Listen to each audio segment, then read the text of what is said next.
Hello there, ladies and gentlemen. Welcome to another episode of Cookiecast. On Cookiecast today, I've got a very special guest. Writer, actor, director, filmmaker, producer, Miles Watts. Miles came over and had a chat about his latest movie, Zomblogopolis, his web series, previous films he's made, various things that keep him going in the creative world, and we had a lovely chat. It was great to sit down with Miles. Hoping to be able to do that again at some point in time. So basically, give this a listen, see what you think. For those of you who listen or now watch on the YouTube channel, there will be a video with this one, so jump over to YouTube, have a look at that, and tell us what you think. So this is my sit down with Miles Watts.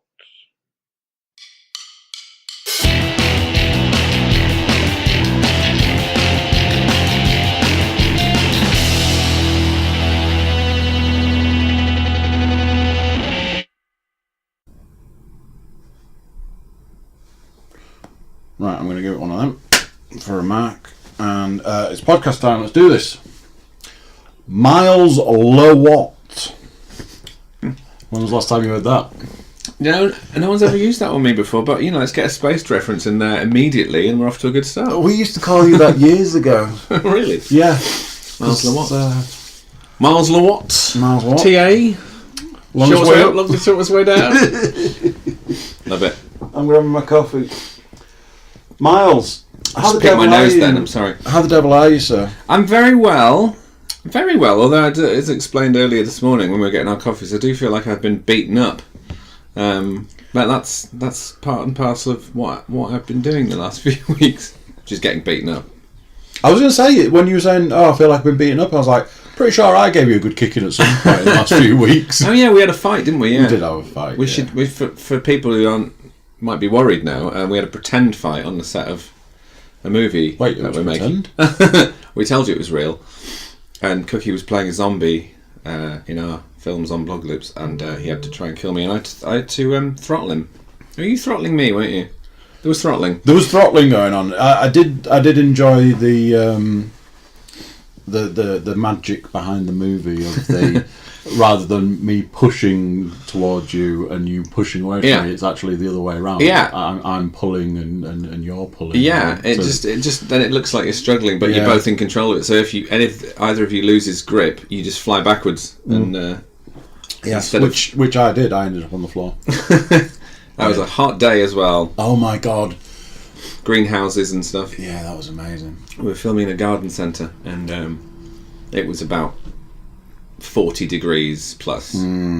Yeah, it was. And then 50 in the greenhouse. Mm-hmm.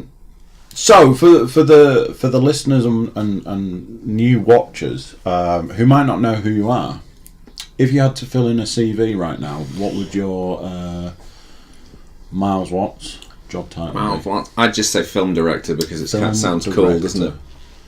Actor.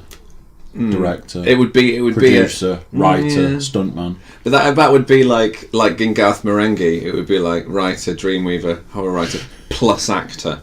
So it's like it's plus actor really, but film director's the sort of catch-all thing, really, isn't it? Yeah, I suppose that's. You get embarrassed if you have too many credits in a film as well. There's this thing that you're not allowed more than 2 credits. Well, you are allowed it, but if you put more than 2 in, written by, directed by, produced by, by, money raised by, and people go, you're a douche. Like, just put director, they'll think you're in charge, it's fine. Every time I turn up on set, I'm like, so I get another credit for what I've done today, don't I? Because you can have as many as you like, because you're an actor. Be up to like 18. Well, you've got runner credits, and I've got like... It's funny because when you're a filmmaker, you want to be a filmmaker, you start saying wannabe filmmaker, or aspiring film director, you've got indie filmmaker. You've just got to drop that and say I'm a film director, because that's what you are. Presumably there has to be a crossover between running around with a camcorder on your shoulder in the late 90s that was this big, filming frogs in the garden, to actual film set with actual film people with actors and things. Well, that's it. I mean, it's quite a journey, which is why we're going to talk about today. So I did a little. Which would you prefer to do? Would you prefer to do the from boy to man, or would you prefer to just talk about what you're doing now? And I think we've gone from boy to man. I'm not a boy, not yet a man. You know, to paraphrase Britney. When I am a child, you know. Yeah, well, we're all children, really, aren't we? Of the universe. Yeah, but I So yeah. First thing to get the ball rolling. This is my therapy session, isn't it? Yeah, basically. I'm going to ask you a random question. Okay. That's going to completely throw you off balance. Right. Good. Where do you see yourself in 5 years? Here. If you could be any animal, what would it be? That's really difficult because I, as you know, got recently acquired a puppy who I love more than life itself, and but I'm also a cat person. But cats and dogs have lovely lives, I think. So Yeah. I'd actually be a cat dog. If I could be a cat dog, because There's a cartoon that's a cat dog. there is actually, yeah. Oh, that one end's a cat and one end's a dog. yeah. There you go. I'd be cat dog because they just have the best lives. If they've got good owners, you know, they have a lovely life. I was telling somebody recently about I'd seen one of these rescue stories, and I think it was in America, like a pit bull. And obviously, pit bulls don't do too well in America. No. But it's this pit bull that's been rescued by a lovely family that treat the dog very well, and it just smiles all the time. It has this massive grin on its face at all times. The pit bulls just, also staffies as well. Staffies, when they're Yeah. happy staffies, they have the biggest smiles. Right? Great big. I went to see the Staffy in my life last night. He was more than happy to see me. I'm walking away from the Staffy in my life. Is that what you told yourself as you left? I did, yeah. I left. No. See, that's what he was talking about, Craig David, but he had to change it to be a bit more popular. I had a very strange thing because I was at Leanne's mum's, and I was like, right, okay, I'll let you get ready to go out, and I'm going to go to the gym. And I opened the door, and Leanne was there, but not like outside the door. She was in a car. Oh, outside the house, just parked there. That's weird. I was like, you went back in, went to bed. So yeah. So yeah, I'd be some kind of animal that gets treated very well by its owner and fed and sleeps all day. Which is kind of what I am now, actually. No, not enough. Not enough sleep because of the dog. As Bill Hicks said, I need like 8 hours a day and about 10 at night. I'm good. Yeah, that's it. Yeah, that's true. I do feel like that. So, take us back to 19... You told me how old you were, and I'm not good at maths with years. 1974, my friend. 1974 is when I shot out of my mum, hit the wall, and then slid slowly down. 1974. Yeah. 1974. I don't remember it very well. To the 70s. Yeah, very much so. Yeah, I can. I have vague memories of the 70s. I think my first memory is like music. Good music, yeah. I mean, I'm definitely a child of the 80s, I would say. 80s is just... I remember the 80s. I remember being a kid in the 80s, a teenager in the 80s, you know. I'm a child of the 80s. I was born in 1980. Oh, that's not... Yeah, that's about the same. So I was very much child of the 80s. God, you're old. Wow. No, I'm so old. God. Getting on a bit now. Yeah. I've got one foot in the grave at this point. You have. We're a couple of old men. And, a toe from the other foot. And we've known each other for nearly 20 years, I think. 2000 I worked at Virgin. So I was working this out when somebody said to me on the set, how long have you known Miles? I'm like, nearly 20 years. Nearly 18 years or so, isn't it? But yeah. Some crummy jobs we've had in our time. That was one of them. No offence to Mr. Branson. I was only there a year. I've had other jobs for longer. But yeah, so 80s. Oh.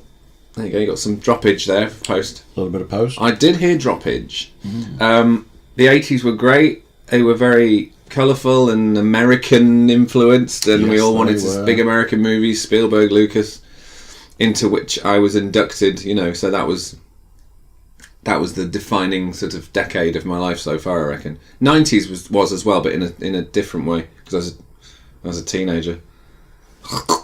But when I was a kid, I was growing up in Harrogate, which is a tiny little Harrogate. Yeah, actually, it's not tiny. It's quite a sprawling northern town in Yorkshire. More millionaires per capita than anywhere in the UK. It's very new money now, I think. When I grew up, I didn't know anything about that, so it was just a nice, quiet. We grew up in a cul-de-sac, so that explains a lot about me as well. And a quiet street, and just big, wide open spaces, and it was nice and just nice. But then when you get older, it's boring, nice, and you want to leave.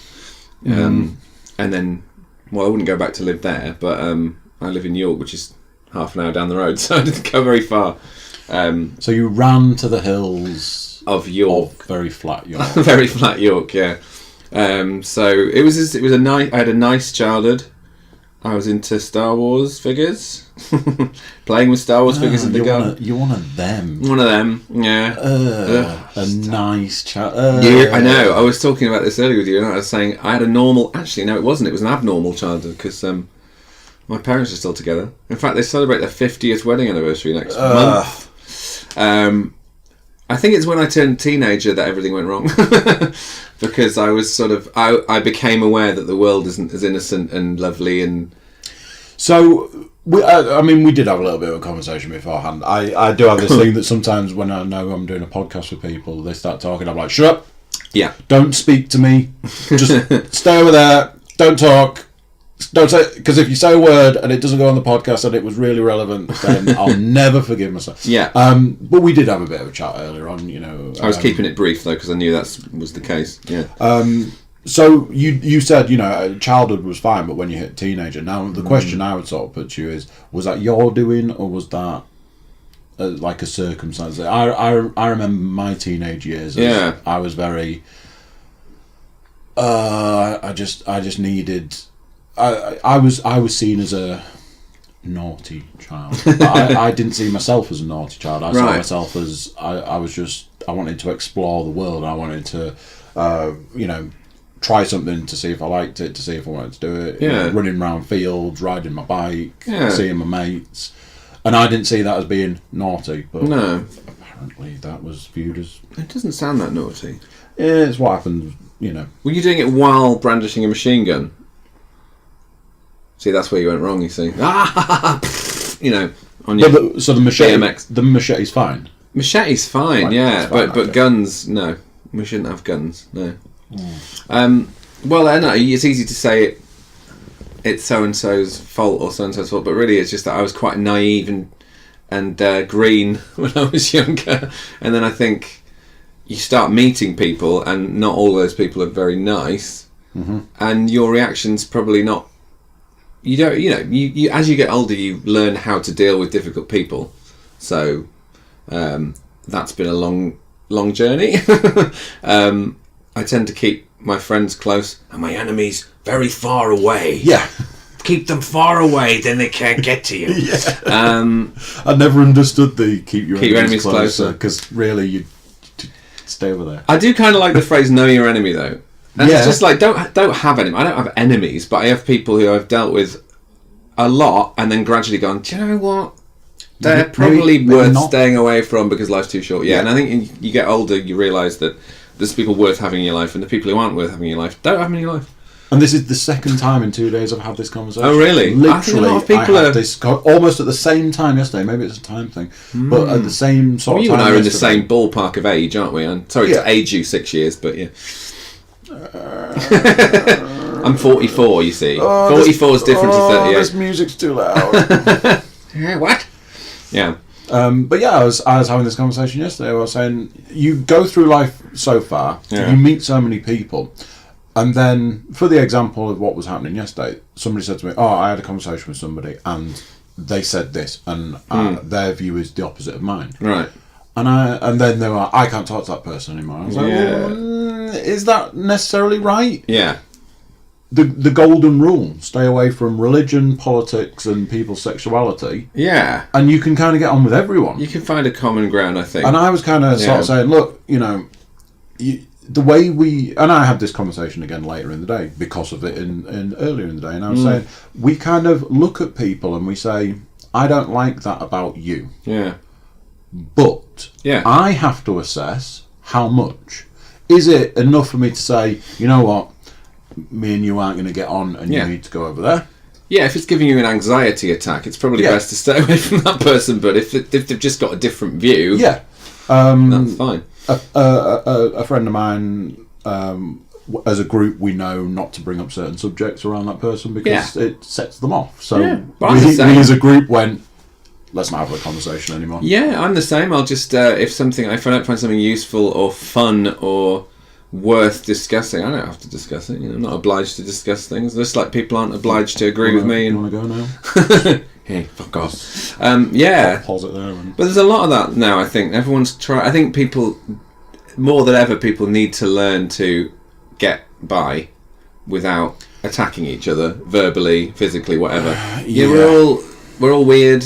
We're all different. I think one or two times I've said recently to Vicky, my girlfriend, I've said, so-and-so is a bit odd, aren't they? And they've been like, we're odd. I'm like, yeah, no, you're right. We are. We are odd. Everyone's odd. One of the words that I've struggled with throughout my life is one we've already mentioned, and it's the word normal. Normal. Give me a definition of normal. Yeah, that's it. As soon as you start defining it, you're like... somebody who fits into that box. I can't think of one person. Do you know anyone that's normal? No.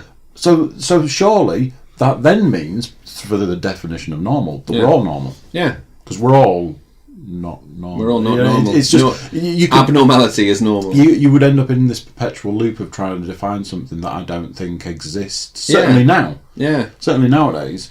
No, it doesn't. I mean, one thing that's a shame and also good at the same time is that a lot of people are pointing out there's a lot more labels now. So-and-so is this, so-and-so is that, so-and-so is this, and this, and this. And it's like, well, yeah, okay, it's good to recognise that everybody's different things. I hate labels, but then you could say I'm a cisgender, white, middle-class male. So I'm right, I don't get attacked for being a white, cisgender, middle-class, white male. Do you know what I mean? Is that how you introduce yourself? I do. I say, Miles, I'm a cisgender, white, middle-class male. But I'm aware that I am, and I'm aware that I can't complain a lot because, let's say other people have greater problems than I do. That doesn't mean I have no problems because I have my own things to deal with, but I am aware that in the grand scheme of things, I'm one of the, I'm a person of privilege in that regard because I just am. Yeah. And it's nice to be that, but it's also, it highlights other people's inequalities and the way they get treated and so forth, especially as a director, because as a director you have to cast very, very open-mindedly. You have to say, look, I'm going to let the actor, whoever they are, whatever gender, colour, creed, etc., and I suppose be them. I suppose as a director, you are looking for one specific thing, and that specific thing is, can you do that job? That's it. Can you do this role? And if you can do that job, I don't care about anything else. No, you shouldn't. Yeah, and the more you think about it, the more ridiculous it is that they haven't done this before. And like, I know Star Trek's about to get a character with disability, I think. I know what disability. And I think Supergirl's getting a transgender villain. I think I might be wrong about that. And I was like, well, just catch up. Yeah, Doctor Who is a woman. Finally. I think people were talking about this in the 80s, that Doctor Who could have been a woman. The uproar around it's so ridiculous. I have to tune out of so many things. There was the female-only screening of Wonder Woman that got uproar. I know. The only reason they did that is so loads of douchey men can't spoil it for the women who all want to gather together and see something like that in a safe environment. Which if you don't understand that, I have this thing that's like, if you're going to complain about something, I complain when I'm driving along and something happens on the road that could potentially kill me. Yeah, well, that's something I'm complaining about. Yeah. Other things, it's a bit kind of.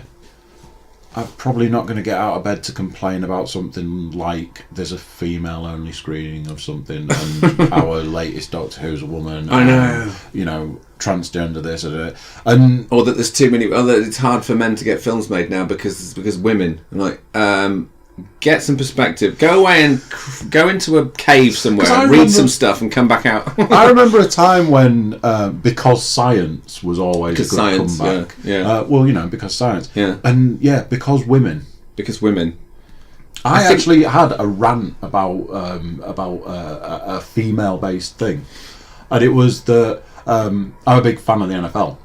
Yeah. So And the way I describe it is men the size of freight trains running into other men the size of freight trains. Yeah. You know, and it's the NFL have gone through the shift where they've allowed a lot of women to come into the presenting, which is fantastic. Yeah. The women that are presenting these programs that are sitting opposite men that probably know more than them about the subject, and it's great to see this thing.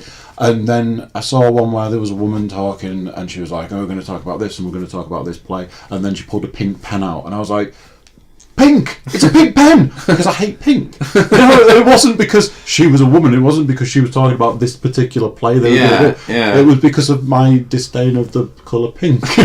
It's not like against pink. What if a guy pulled out a pink pen then? You'd be like, why has he got a pink pen? Yeah. That was kind of the thing. If it had been colorist. a man who was going to start telling me exactly the same information, Yeah. but his pen was pink, I think it'd be fabulous. I'd be like, I'm just going to unsheath my pink pen. I just noticed actually because you got Last Jedi Blu-ray there, and the Last Jedi's caused a lot of furore, hasn't it? But I have not heard one argument against the Last Jedi that doesn't include the phrase "women taking over," women telling people what to do. Kathleen Kennedy's a woman. Luke doesn't act like a man hero person. I was like, just Luke get over it. doesn't act like a man hero person. Basically, yeah. Luke turns up. Spoiler alert. Yeah. Luke turns up at the end, and with all the gunfire, the pew pew. And he's playing against type, isn't he? Because he's been built up to be this legend. Yeah. And at the end, he's taking the piss, and he's like, all that kind of thing. He's like, and I've been pointing this out to people lately. He rejects the Jedi way at every stage of the thing. Like, he wants to be a Jedi, but then in Empire, he jumps off a bridge instead of becoming a Sith. And in Jedi, he throws his lightsaber away. Yeah. So why was anyone surprised that he got his lightsaber and went, nope. Oh, good thing. Told you I don't want to be a Jedi because look what happens. And arguably the most badass moment in the entire Star Wars story in that film. So cool, and he's become this legend. Yeah, that's And people moaning about Kathleen Kennedy being in charge. They call her a feminazi and all this. I'm like, right. Feminazi. Have you not heard that one? This is what's happening: is that a lot of people are getting angry and thinking that there's been a shift, which there is being a shift, but for the good, and that somehow men are being like underrepresented, misrepresented. A shift towards fairness. A shift towards fairness. So if men are like, if men are this terrible. equal, and in Hollywood women have been this equal, women are now kind of like getting to about this level here, and men are going, oh, whoa. Men think. We put that glass ceiling in for a reason, boys. A lot of men are like, exactly. We want to, I don't know. Anyway, so feminism. So filmmaking. The thing is, you've really got to. The next movie I make, we're skipping way ahead to the present now. I mean, we can zip back and forth like Sam Beckett in Quantum Leap.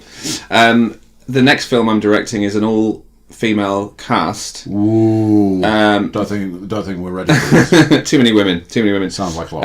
And we're it's 12 diverse roles. So I'm just dying to see who we can get, because anyone will be welcome to come and try out for them if they're good for the role. Yeah.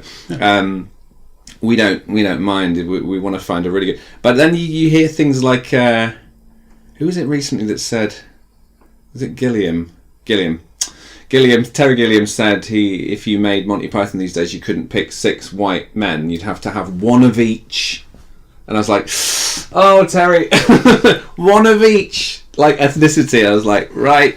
And that's very cynical of him, because it's like, well, no, you wouldn't pick one of each. You'd pick 6 people who work really well together, regardless of what, So it's a bit old-fashioned. So I think this is these old-fashioned voices trying to poke through and this was part of the conversation I was having yesterday. Yeah. I was saying that you've got to remember we're dealing with people who have come from a different generation. Yeah. The person I was talking to was actually talking about somebody who was from the generation from before us, and their opinions. And there was a lot of politics, and I was like, just don't talk about politics then. You're not going to... Just say, you and I don't agree on politics. Yeah. Let's never speak of it again. We don't have to agree. We don't have to talk about everything either. We don't have to talk about it. Vicky and I were talking to her grandpa a few years ago, and he basically said, we said, look, you're of a different generation. He said, yeah, I'm of a different generation. I'm never quite going to understand what you're talking about in this regard, but that's fine. We went, okay, that's fine. I'm not going to try and convince you to think like me, but you are aware that you're from a different generation. You're thinking very, very old-fashioned. And he said, yeah, I'm aware of that, but I am old-fashioned. I'm reading a book at the moment, and I was reading some this morning, and it was where it said 16 years earlier And I was like, 16 years ago. And there was this massive conversation about mobile telephones. Oh. And that they were just starting to come in 16 years ago. That always reminds me of Spaced. Mobile telephone. The man in question was talking about how his daughter was begging him for a mobile telephone. Okay, right. And I was like, mobile telephone. Oh, and then later, the daughter appears and she's walking down the street and she sees this guy who's talking on this monstrously huge... And she's like, it's one of the new Nokia models. And I'm like, I feel so old. Oh, God. I remember selling them in Virgin. I remember... Nokia 3210. Before the 3310 even, the one everyone wanted. Has there been a better mobile phone than the 3310? Probably not. In terms of longevity. Yeah, you could, yeah. And that's all That's all we really and need. You can only store about 20 messages at once, but, modern phones, they have taken over our lives. I was just about to say something and then realised that it was actually when I was on set the other day. Oh. I saw one of the actors on set produced from his pocket a phone that wasn't a smartphone, wasn't one of the, it was like this big. Oh, really? And it was literally one of the little screens and buttons, and I was like... People love them, seriously. I know they reissued the 3310. Yeah, they redid the 3310. Some people love them. Some people just never quite got over the fact that they were... I always wanted and the batteries lasted forever. Yeah. I've in this house there'll be a 3310, and I imagine if I go to it and press it blue? the power button, it will probably turn on. Yeah, it probably would. It's probably been sat there for 10 years, and it'll go, hello, like an old robot. Hello, master, can I help you? Where have you been for 10 years? You bastard. I thought you were dead. I will never die. I thought you were dead. Hello, old friend. So yeah, this all comes into play. I think when I was a kid, it didn't. In the 80s, everyone just sort of basically the link between the film you're helping us make now, and stuff I used to do when I was a kid. I used to do radio plays, because I didn't have a camera till I was a bit older. And then you'd get a VHS camcorder and you'd run down the forest and you'd play Robin Hood or Star Wars or Indiana Jones or something. Where was the point in time? Can you pinpoint an exact moment where you went, I want to pick up a camcorder and make a home movie? I can actually. I can. It was Indiana Jones and the Temple of Doom, which is obviously one of the best movies I've ever made. But I was 10. I went to see Temple of Doom with my dad. And I came out and he bought me the souvenir booklet, the sort of guide to the movie and stuff. And it had all the making of in it. And it had them with the models and how they made the mine cars. And it had them posing the mine car people. And how they did the stunts and the locations and stuff. It's a really good book, actually. It's like a Temple of Doom official collector's edition. You can still get it second-hand, I think. And it's just this really great little sort of 80-page how to make a movie thing. And I've kind of gone back to it every time I've made something. Because then me and my friend at the time, Richard, he had a Super 8, I think it was. So we went and did an Indiana Jones film, a few months after we'd seen Temple of Doom, and I was playing Indiana Jones, running around, whipping the thing, and we put the sound on afterwards, because it's 5 minutes, and you had to sync the sound or 3 minutes, and you had to sync the sound to the picture. And we just press play at the same time on the projector as on the tape recorder for the sound. And that was the first thing I ever made, and then gradually we started making VHS camcorder movies, When a camcorder was this big. It was, we had a JVC. It was my granddad's, actually. I think he gave me that, like a VHS tape goes in the side. And then we had a was it High 8 or something? I can't remember. The little, slightly smaller cartridges, cassettes. Yep. And this happened, all the way through to my teens. We were doing that. And then, sort of when I was in my early 20s and I'd just been a student, I started doing a lot more plays because technology was not that great at that point. And then suddenly the cameras became more... It was SD before HD, but we started making movies in York, like horror movies. So I made a horror movie with a friend out at a farm. It was really shit, but it was my first experience being a sound recordist, sound editor, getting up early, stayed up late, that kind of thing. 4-day horror shoot. I think they seen Blair Witch and they wanted to repeat the trick. They didn't. And that was the first film set I'd been on in terms of properly. Other than hanging out on my friends' camcorder movies. And so by that time I was in sort of mid-20s, and then I started writing scripts. So I think it's about when I knew you, I was starting to write scripts, but I didn't make anything till 2006. And I think you meet people through life, and you meet someone and they're like, "Oh, I'm writing a script, or I'm Yeah. writing a story, or I'm writing," and you go, "Oh, Yeah, I'm yeah. sure that'll come of something." See, You do think, it's a bit like it's at Marshall in AbFab. I'm writing a script. It's at a very exciting stage. He's been, oh my god, you've been writing that for 10 years. it's Keanu Reeves' pull out, and now it's an animation. But and it is that you do meet sort of various people at various points in time where I'm writing a book, I'm writing a story, I'm writing a script, I'm writing a screenplay, I'm writing and of all of those people that you meet, there's a tiny percent of people that go on to do something with it. There's a tiny percent of people that go, oh, it was this, but now it's that, and then they stumble on something. That's it. You know, there's the people, and I was cursed with it. I was always doing something. You know, oh, I'm going to write a comic book. Oh, I'm going to start a business. Oh, I'm going to open a coffee shop. Oh, I'm going to do it. I'm going to go and work for in a company for 10 years and just do that. And I do remember back to that time. I always remember what was then referred to as the Virgin Lot, which now I look back and think, probably not the best name. The Virgin Lot, yeah. Probably not the best name. The 30-year-old virgin. I had a mate here. There's Lee and we kind of refer to this as the man cave. Yes. So I was like, you know, the man cave or the bat cave or the cat cave. Yeah. And then we realised that calling it the lady cave probably wasn't the best idea. That's a different thing. Yeah. So I remember that time and that collection, like you say, Lee, Steve, Stimpy, you, yeah. And each person connects to another person, and realising that sort of like these people know these people. Oh, I know these people. Yeah. And yeah, you were Miles, and you were writing a script. I don't know if that was necessarily who you were at that point in time. I don't think it was. We were just aware that you loved film. Yeah, you loved film. I mean, I especially in those days, my sort of passion for it has dropped off a little as I've got older. Yeah. But I was very.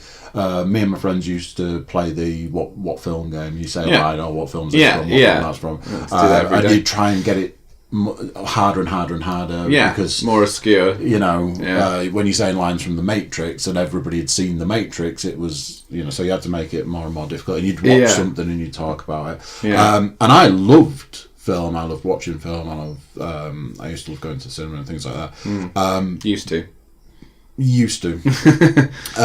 But you were next level. You were. I remember. It's more post, I think. I remember when you worked in Borders. Yeah. It was then Borders. Yeah. And I remember I talk about this a lot, saying you used to do a film quiz.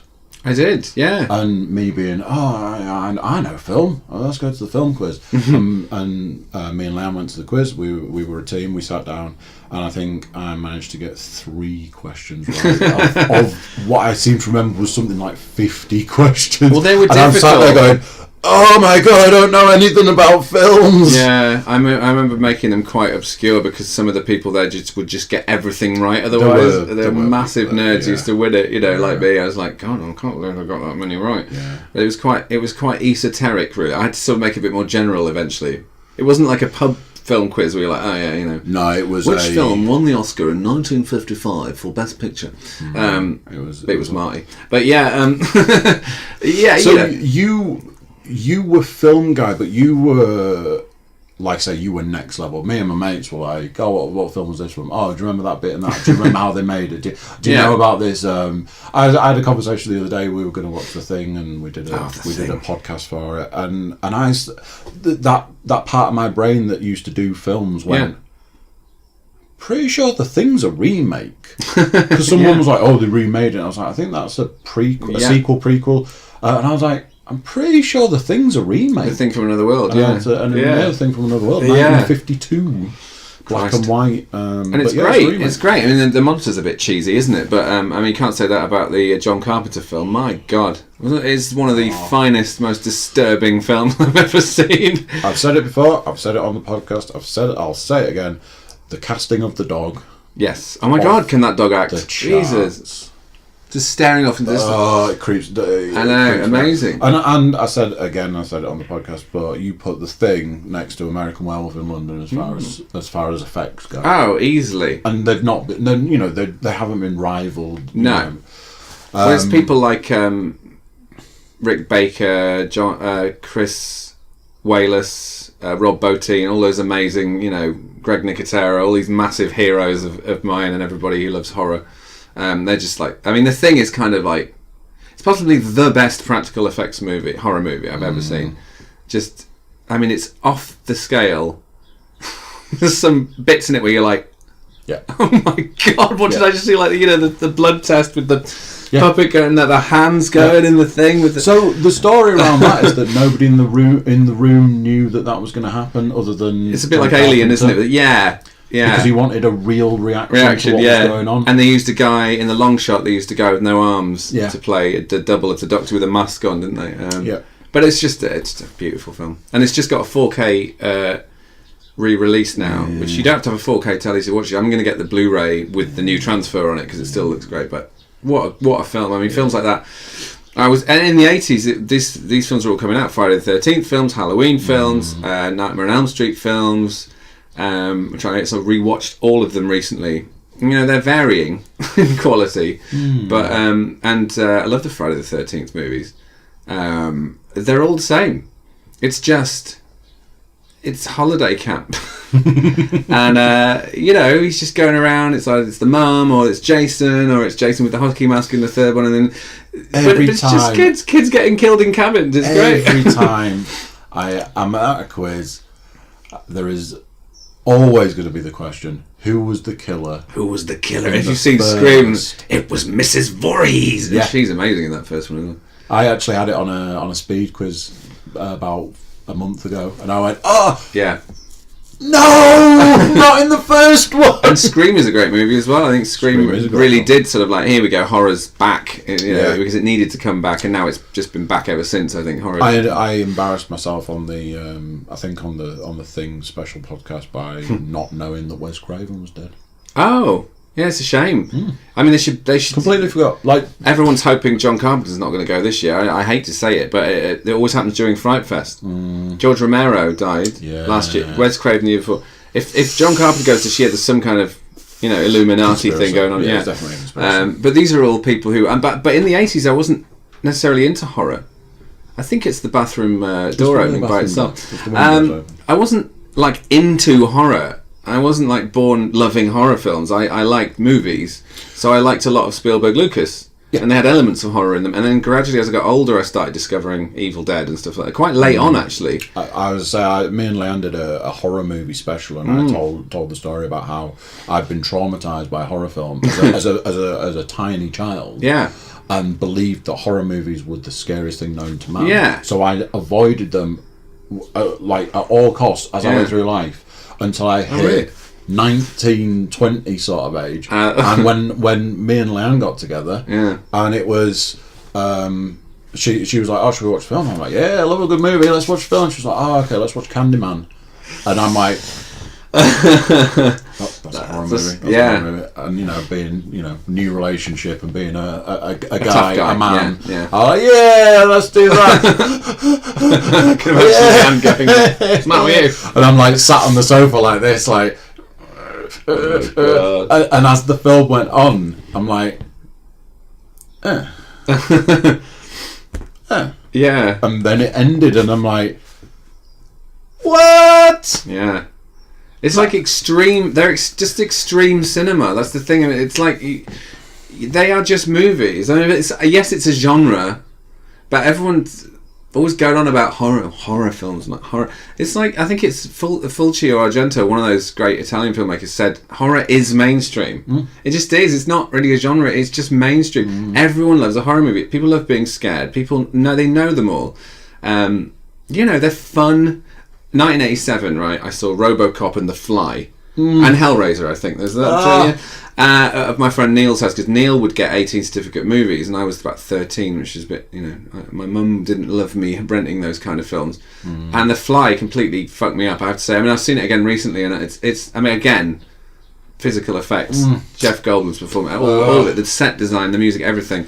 But it really screwed me up to see this guy falling apart and his face falling off at the end. It did stay with me for the last 31 years. I wouldn't want to watch that as a child. No. It screwed me up. But in a good way, though. I was obsessed with it. And now, when we're doing all our effects with the fingernail scene, that's it. It's a metaphor for just dying, isn't it? For having a disease. And I remember when she hugs him, he's like, "Oh, I'm really scared." And she hugs him, and everyone went, "Ugh!"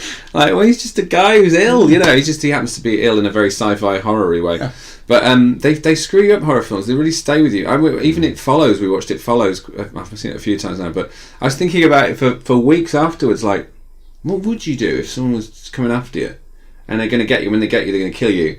And they're going to get you. So it doesn't matter. You go to America, they'll get you in a few months' time. So you're always looking out. But I'm like, what a brilliant concept. You know, they're going to come up the stairs. They're going to come in the house. They're over there. They're over there. I thought, that's genius, you know. So I think, and then when we started making Zomblog, which is 10 years ago, which is our web series, for those who don't know, zombie web series. Yeah, so let's jump back, because obviously you can't do this in a linear fashion, life, can you? We'll end it with a massive plug.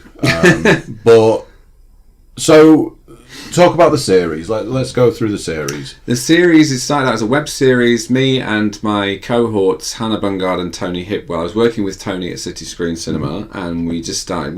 I was making a bunch of short films. Those two were film students. I did English Lit because I wanted to read a lot, so I didn't do any film course or anything at degree level anyway. And we just said, I want to make something, but I'd made a film already. I made this film called Bandwagons, which is which you were in. You know, no budget. Over the course of a year, we made it. It was quite fun. It was okay. It turned out all right. It was a lot of fun. A lot of fun. It was a lot of fun. It's very I think Sam, a friend of mine, described it as snarky and irreverent, which is what I mean, yeah. But I wanted to do something even more snarky, and Tony and Hannah and I just were talking about it. Let's do a zombie thing. And we're sitting around, and like your podcast, we were going, what would we do in a zombie apocalypse? But not in oh my god, the zombies! Like, zombies are just they're relevant, like, de rigueur, as they say. And but we've run out of bog roll, so basically, if you want to wipe your ass, you're gonna have to go to the shop. And there are zombies outside, and we're like, that's it. That's how we started. So we started making the series, and then we made 3 seasons of it, and then another one, a sort of spare season where we went back to the beginning and did a prequel because it was fun. And then we always talked about making a movie. And then because of making Zomblog, I got more into prosthetic effects and meeting blood monkeys, as they call them, and you know, and learning how they do those amazing silicon faces and bits that fall off and blood gushing. And we continued that with Whoops, which is the film we made about the serial killer, and we had to like drain people of blood and stuff. So we had to figure out how to do it, just like running tubes up, spurting it out, and having little slits, pre-cut slits, and all that kind of stuff, and then learning how that's done. So that, and then because of that, it's got me more into horror films. So I'd say in the last 10 years, I've watched more horror films than I probably did when I was a kid. And filled in gaps. Like, I hadn't seen all the Friday the 13th movies, I hadn't seen all the Nightmare on Elm Street movies, despite them being big in the 80s. So I kind of caught up, really. And I think then I discovered, because of Vicky, she said, you've got to see some Dario Argento, we've got to watch Suspiria. So I watched that, realised that horror can be arty and beautiful, and also horrendous and terrifying.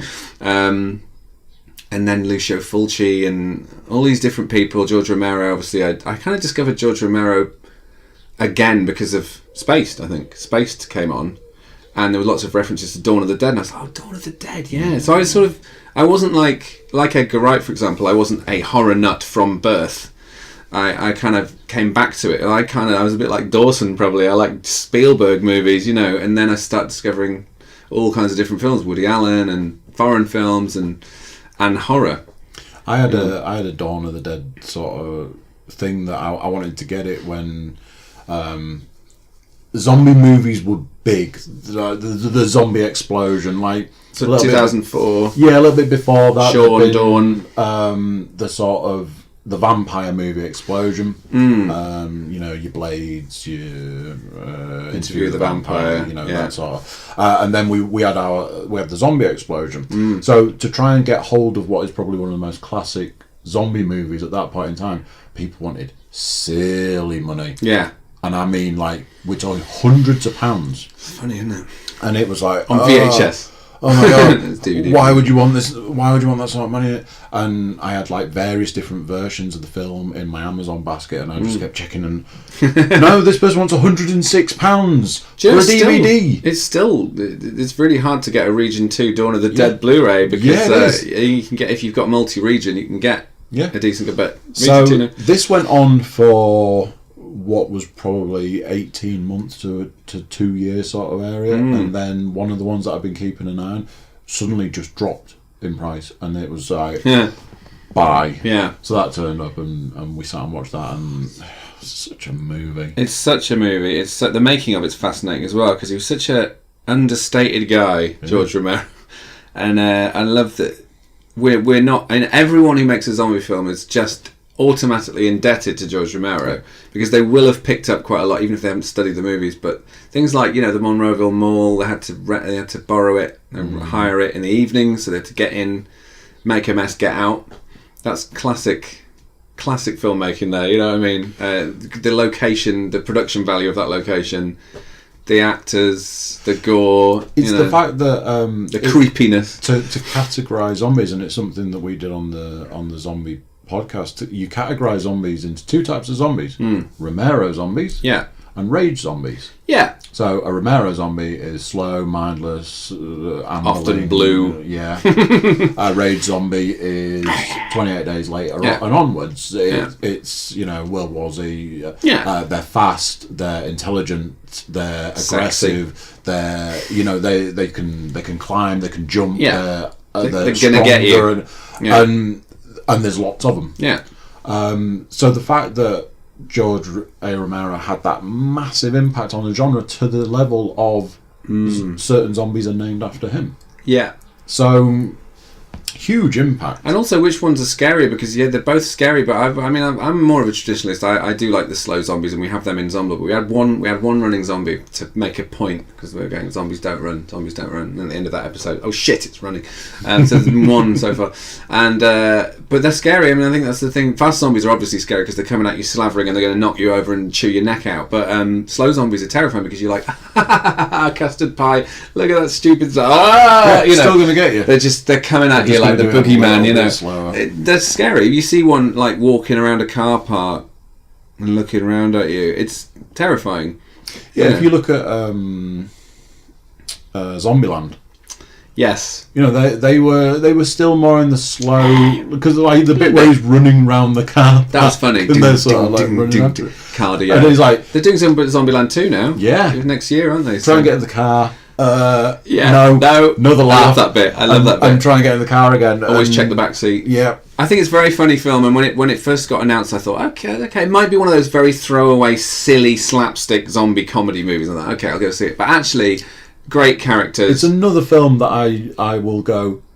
Yeah, I haven't watched Zombieland in a while. I want to watch that quite regularly, actually, and we do. We've probably seen it maybe 10 times, and it is very, very funny, and it does create a good, even if it's a comedy, it does create a good zombie world. Yeah. And it's they're scary, they're funny, the characters are great. They're a great ensemble cast, and Bill Murray. I was going to come round to the Bill Murray thing. That any film that puts an actor in as themselves is always going to be a winner. Great. And Bill fucking Murray. I'm sorry, I know that's not your name. the Bill Murray section is probably the best sort of. Well, it's perfect. It's definitely. We were making Zomblog by this point, so me and Tony went to see it. I think Anna was living away by this point in Korea, but me and Tony went to see it, and we came out and we went, see, that feels like that's a very Zomblog zombie movie, and that they're just walking around, finding places to be, meeting people. Like, oh, let's go into this big house. Oh, cool, Bill Murray. Oh shit, he's dead. Oh, what should we do? I don't know. You know what I mean? And then I want to go to the fair, because you would do stuff like that in a zombie podcast. Like, I'm bored and everyone's dying. Let's go to the bloody playground and have a fun.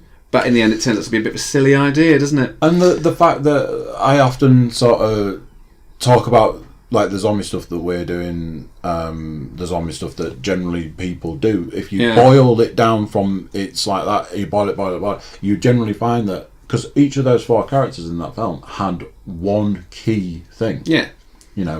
One's trying to find a Twinkie, one's trying to get home, one's trying to protect their sister, one wants to go to the fair. Yeah. And that's it. That's it. That's all that matters in a you zombie believed apocalypse. You believed them. And that was all that mattered. Yeah. And the guys are great in it, but I think Abigail Breslin and Emma Stone, they're so funny. Emma Stone she's a great actor. I think she is good. She's so good at comedy. She's got a very, very good face for it. She cracks me up, actually, Emma Stone. She's great in it. That was kind of her big breakout, really, wasn't it? And she'd done Adventureland before that. What film did she do? Superbad. Huh? Superbad. Yeah. She cracks me. I think I saw a clip of her earlier, and she just did something, and then she goes at the end. I'm like, she's funny. She's a very funny lady.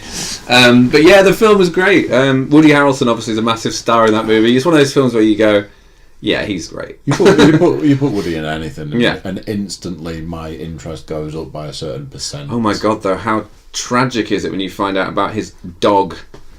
Do you remember? And you're like, oh, it's like, hang on, your dog used to smile, and then at that moment you realise you're like, oh my god, poor guy. It's heartbreaking. It's not a dog. Yeah. Spoilers, people. It's not a dog. It's not, but the film is like 10 years old now, so if you haven't seen it, what are you doing with your life? We have this spoiler rule, but I think we also have a statute of limitations on spoilers.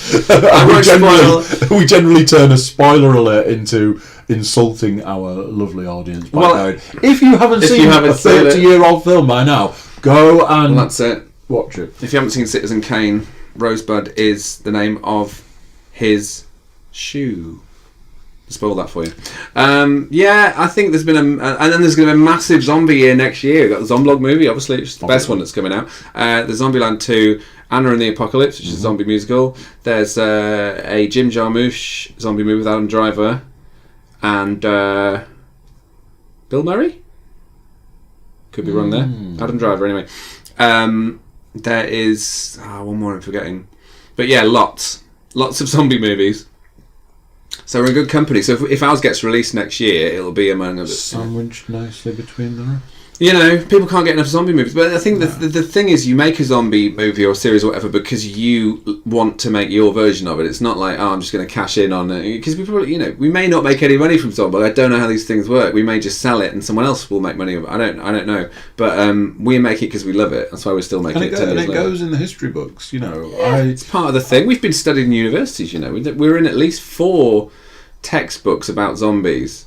And we've been studied as a university in America that's used Zomblog as an example of the zombie genre in their seminars, which is crazy. I want to go to one of those seminars and sit at the back. Just sit at the back. Bullshit. Sunglasses and a hat. Going. And then just before the end, go. Aha! It is I. And they'll go. Are you that guy with? I'm on the screen. But I'm on the screen right now. You're really hairy now. You're really smooth head and smoother face in the series. It's not you now. It's not you. You're really old. But then one of them might go, "You haven't aged all these years." Believe me, I have. I've seen pictures. Someone the other day said, "I was watching an early episode of Zomblog," and I was like, "Oh, great!" And they said, "Yeah, you look really young." I don't know if that's actually possible, because one of the long-running jokes amongst our group of friends was that Miles doesn't age. It's because I'm a horrible person, and I do have a. Do the government know? It's all very hush hush. I mean, I wouldn't go spreading it around. I do have a portrait in my attic of myself looking. That's very old. Yeah. Less than perfect. So you do the series. Yes. You do the 3 series and the prequel. Yeah. And then you put that to bed? You were done? No, we weren't. We it's about 2011. We'd done the prequel, and in the next year following that, we were like, right, are we going to do a movie? Are we going to do a movie? Yeah, all right, let's do a movie. And we started writing a script, developed a script. Then we went to Cannes in 2013. We met a sales agent. He said, I like it. I'll buy that. I can sell that. Because that's how sales agents talk. They go, what have you got? What is it? Right. And they watch like 2 seconds of your trailer and they go, yeah, I get it. They see a poster and they go, right, great, okay, who's in it? I can sell it. It's fine. But then it's great because it gives you perspective. You're like, oh, I see. There's no bullshit then. They either want it or they don't. And then we got a major studio interested, and I won't name them because I might end up working with them again one day. But they're one of the big ones. Wanted to make the Zomblog movie, and so we developed a script with them, with an executive there, and eventually it just went very quiet. They were like, we want you to change this and change that, but we're not going to tell you exactly to what. So I was like, okay, we'll work on Act 2 and 3. But could you work on Act 1 a bit now? Okay, great, we'll change that one. Can you work on Act 3? Yes, and then it went very, very quiet, and eventually I just went, where's that exec that's doing it? She'd retired, so that... I don't think they don't hand on all their projects to someone else, they just go. So I was like, okay, that's how it works. And so 2 years ago, so about a year ago, we seriously started going, let's just do it. So we found some private funding, not as much as we would have got from the studio, but we could make it our way and be in it and make it out how we wanted. And that's why it's taken so long. So we started filming in June, sort of 5 years after going to Cannes. Wow. If we'd known that at the time, I would have probably done something else. But we all need closure. I've wasted my life. Yeah, but I suppose in the last 5 years I've also we made Whoops, which was really good. Played rain dance and stuff, and just toured the country and stuff. And I've been running One Another creative agency, which has been great because I've learned a lot about business and working with people and clients, and we've done loads of sort of arty and stuff in theatre arts, local filmmaking and culture and stuff. And then gone back into Zomblog, and then as soon as Zomblog sort of started happening, then Hell Derby came along, which is something I wrote in a very short amount of time, which I can't say too much about because we haven't 100% finished planning it yet. So if I start talking about it, I've seen a poster. You've seen a poster, so I'll let you make up your own mind about the poster. It's got a roller derby girl's leg and skate and a sort of monstrous looking claw hand grabbing it, so you make up your own mind about that. But that's filming next year, hopefully. And that's very different to Zomblog in that there's hopefully going to be a budget. And then we actually pay people. So that'll be a big one. I tend to do low budget, high budget, low budget, high budget. Yeah, every time I turn up on set, I do wander around with my who do I give my payment slip to, and nobody seems to want to take it. And I always say, put it in this envelope, send it to this address, and then go there and wait there. And await my instructions. And I will send instructions to you at that address. Yeah, just hold fire for a few years. Yeah, days.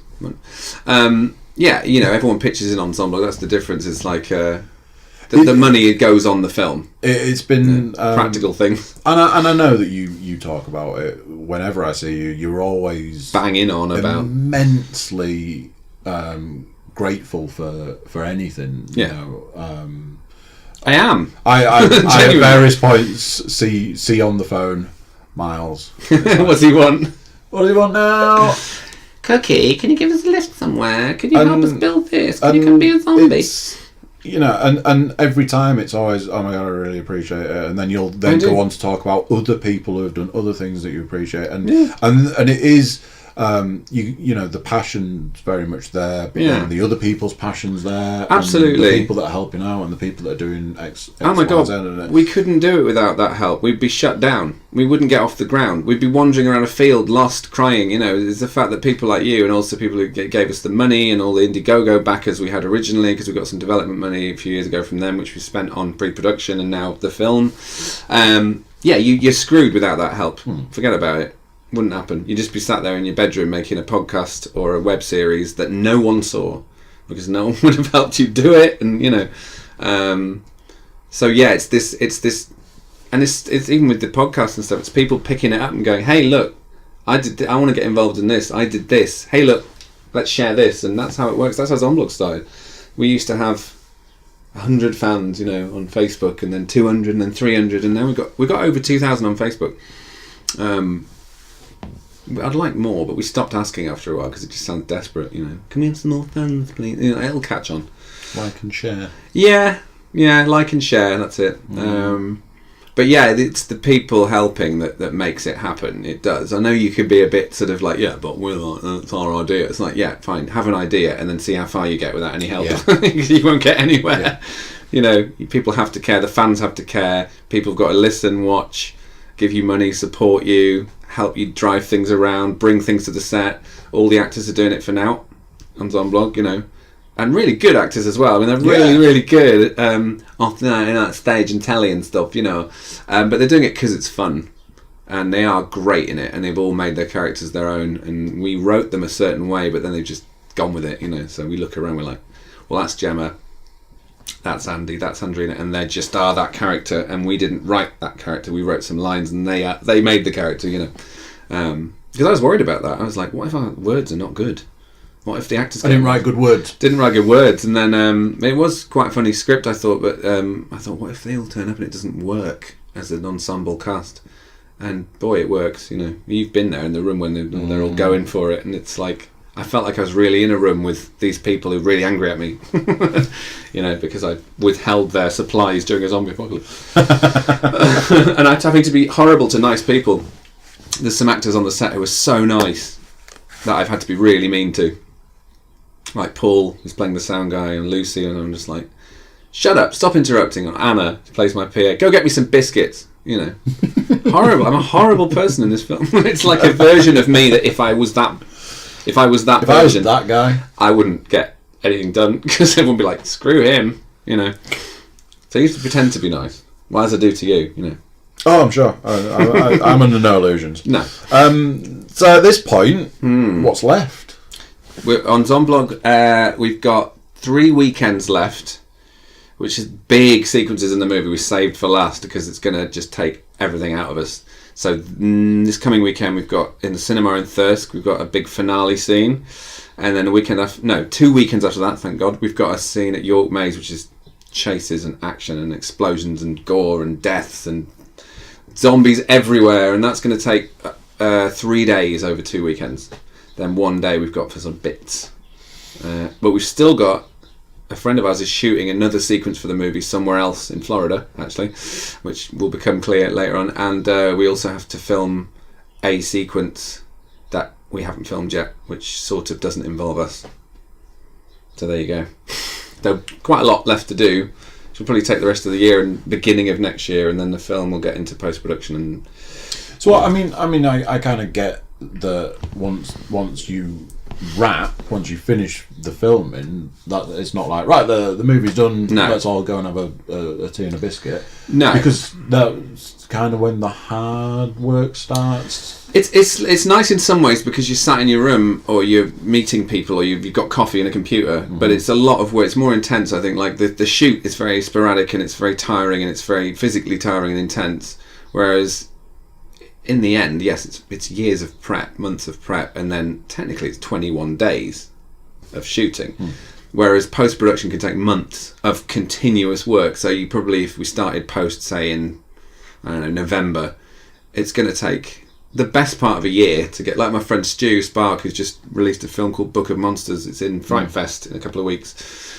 And he's still working on it, he's still doing the sound mix and the final and all this kind of stuff, and he'll be working on it right up to and that's the way it goes, You think, why did they leave it to the last minute? It's like, they didn't leave it to the last minute. It just got to the last minute. Yeah, and as soon as you get something into a festival, we did that with Crime Fighters, we did it with Whoops, we were like, oh shit, we've got in a festival, we have to finish it now. And then it's down to you and probably 2 other people to worry about, shit, we need that sound file, we need that graphic, we need that. You'll be doing it, and then the smaller the gap of stuff to get goes, the bigger it seems. It's like going down this tunnel, you're like, oh my god, and then finally you're like, that's it. And it's done. And then you collapse for about a week. Yeah. And you send it off and you're like, and then you're sitting in the premiere. You remember one thing you didn't do. And then you're sitting in the premiere going, what if it breaks? What if the film breaks? What if the digital thing? Did I line that up right? Yeah, or something out of sync, and you don't really enjoy.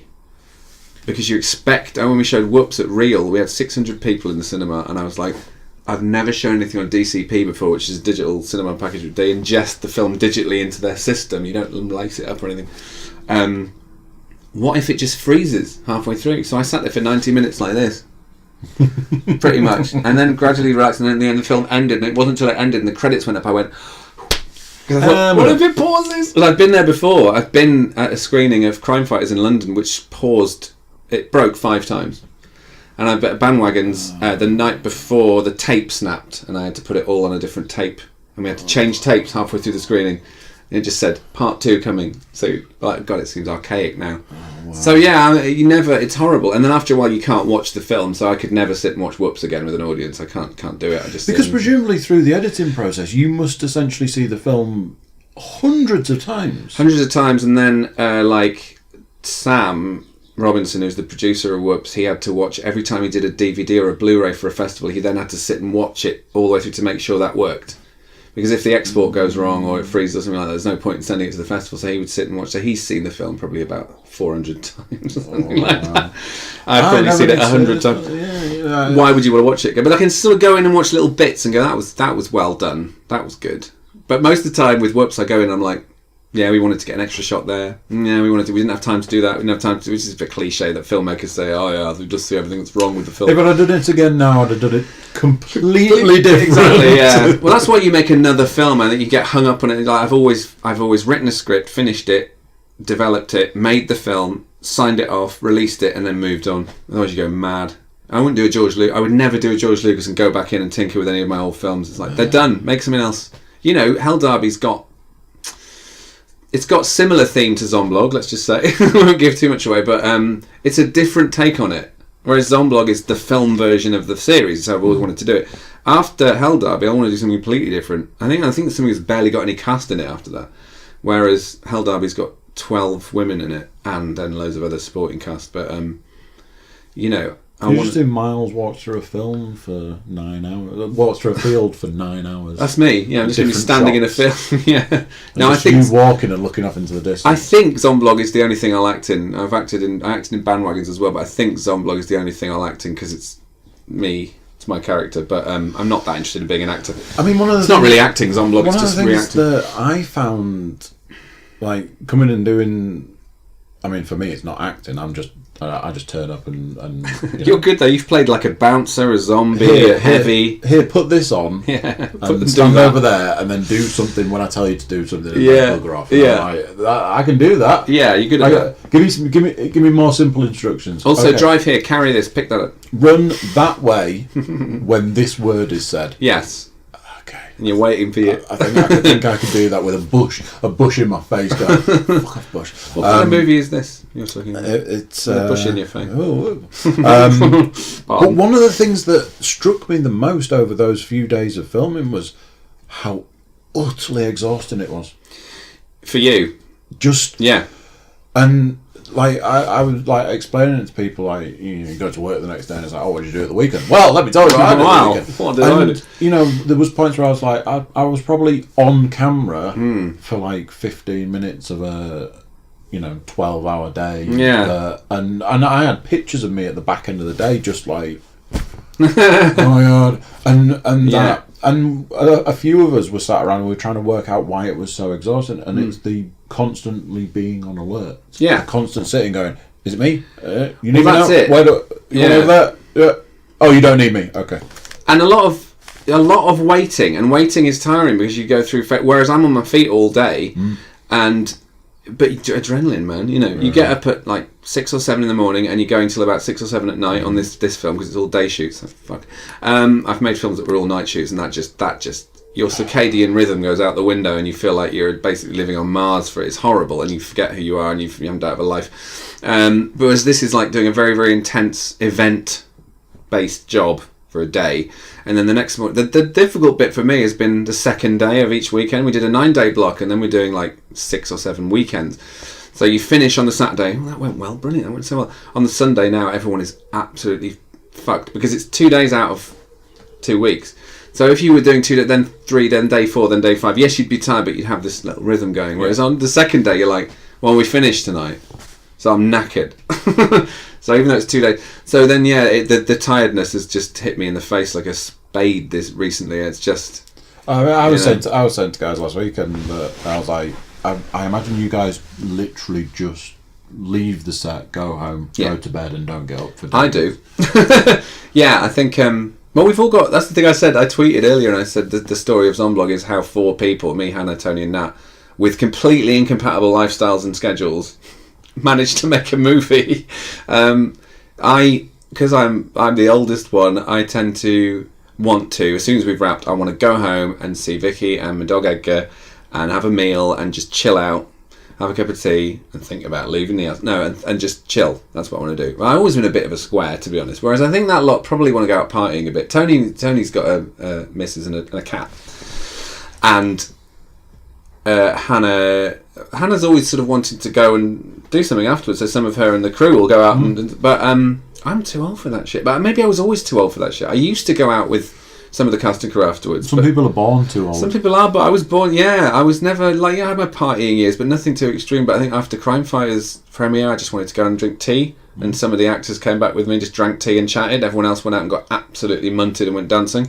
And then with Whoops, I think at the rap party I went, but I was just too tired to enjoy it. Everyone else was like, yeah, party, oh yeah, unwind. I'm like, I can't. I want to go watch Netflix and have a cup of tea. But then I'm a bit of a social.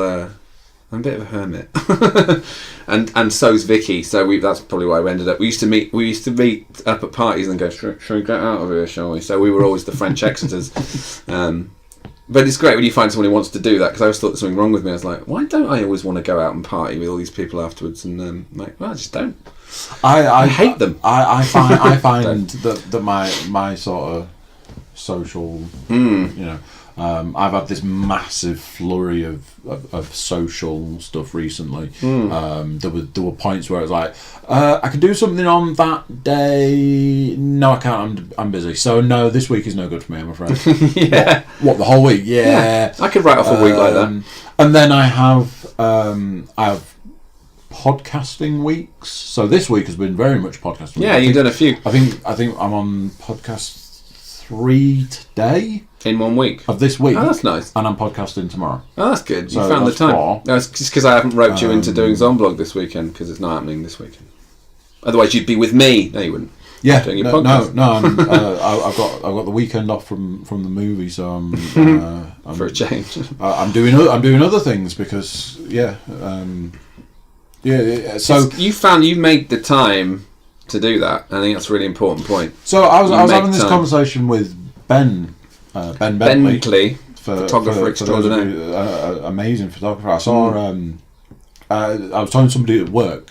Yeah. This was probably a very strange conversation for you, but I was talking to somebody at work about the movie, and I said Miles in the conversation, and they were like, Miles, what? Like, Miles, what? I was like, IMDb, put his name in, and he's there. I was like, look, I'll show you. And then there's a picture on your IMDb of like the Zomblog stuff. Yeah. And the caption below it is photographed by Ben Bentley, and I was like, hey, that connects to something else, and through that sort of stuff. And Ben's so great. He did the Hell Derby poster as well. Actually, he photographed the Hell Derby poster of him. He good. He is good. Yeah. I've completely forgotten what I was actually saying. You were talking to someone at work. Yeah, I was saying something before. And Ben mentioned something. Yeah, I think I was. Just rewind the podcast. People at home are going, you were talking about something else. And then people are listening now going, I know what you're talking about. I need the rest of the story. You've done 3 podcasts. 3 podcasts. Yes. I've got another one, and yes, everything's very busy. And I said you've made time for it. Yeah, that was it. Perfect. Right, so I was saying to Ben that in a short space of time I did a lot of podcasts, and it got to the point where I was like, I've got a weekly release schedule, and I've got like 16 podcasts in the bank. That's great. So it would have taken me months, and I was still recording them. Yeah. So I realised that I had to go to a 2 weekly schedule. So I started on a release on a Tuesday. Tuesday is the best podcast release day, and Friday if you're going to do a second one. Yeah, okay. So I did Tuesday, Friday for a few weeks, got that backlog down, because I was saying to Ben, I was like, they actually have like a sell-by date on them, because they go out of date. So if you're talking about something current, and then you leave it for 10 weeks, I guess so. It's not current anymore. I guess so. This is fairly timeless, this one, isn't it? Yeah, this one can go on at any point. Yeah. I'll want to get it on sooner so that we can really and I know get the Zomblog stuff up. Well, I know Hannah and Tony will want to come on, and I know Ben does as well. Yeah, Ben wants to do one, which would be super cool. And I think actually you, Ben and Tony would be a good one, because you, Ben and Tony are all comic book freaks. Well, this is the thing. Now that I've ticked you off my list, you've really ticked me off. Yeah. I'm gonna be sort of sidling up to Tony, and be like, Tony, you got any free time? I mentioned it to him. I said that listening to you and Ben talking, I went, Tony, you've got to go on Cookie's podcast, because you guys will have. You could basically talk for about 3 hours without stopping about Batman, I imagine. So, and same with Ben. I've had so many Batman conversations recently. Yeah, so many Batman. Well, Tony's your expert on Batman comics, I would say. Yeah. Let's do this. He's got encyclopedic knowledge of Batman. Encyclopedia Brown on Batman. Yeah, it really is. So, I'm aware of a time sort of scale, and I'm aware that we are exactly sort of basically at that point now. Anything you want to get off your chest? I've really enjoyed this. I think it was nice to revisit childhood a bit. All of my podcast guests have an open invitation to return. I have a standard podcast. A rider. I will always pick people up, or I will always come to them. Oh, bless you. If you come to my house, I will give you any kind of drink that I can manage. And as homemade for you, cookies. Homemade cookies, which I've had one of, and it was delicious. I'm gonna have another one before I go. So I will always offer food and drinks. Cookies. You are more than well. I would love you to come back, and we could. I'd love to come back. It's really fun. It's good for me because I'm someone who talks a lot, but I don't talk things through a lot, and I find podcasts really, really cathartic because it is like therapy. It's like sorting everything out and talking about something. Yeah, everything's all right, really. I tend to just sort of do stuff like with Zomblog, and then sitting around talking about the filmmaking. You realise you're on this journey, and it's really fun to revisit the journey and go, things are okay, really, because you tend to keep it all internalised. Otherwise, I do. Yeah. But yeah, it was really fun. Thank you very much for coming. Always welcome back. Don't even hesitate to come back, and I will pester you to come back. All right, so, do. So yeah, thank you very much. I thoroughly enjoyed that. Me too. And I'll stop us there. I'll say bye bye for now. I'll wave to the people at home. Goodbye. Wave to all the people. And I'll stop us there. Bye bye. Bye. So there you go. What do you think of that? Might sit down with Miles. Another great conversation, as I'm sure you'll agree. For the YouTube now watchers, how's the videos working out for you? Do you feel it's better to be able to see our beautiful faces, or would you rather never see us again? Tell you what, jump over to Cookiecast. That's the cookiecast.com. Give us a shout. Tell us what you think. Hit us up on all the social medias. As I promised, the Instagram's getting more pictures here and there of our travels out in the world. And yeah, give us a shout. Tell us what you're thinking. Do you like it? Do you not like it? What do you want to see more of? What do you want to see less of? So yeah, that's that. Until next time, I'm going to say bye-bye, and I'll see you guys later. Bye-bye.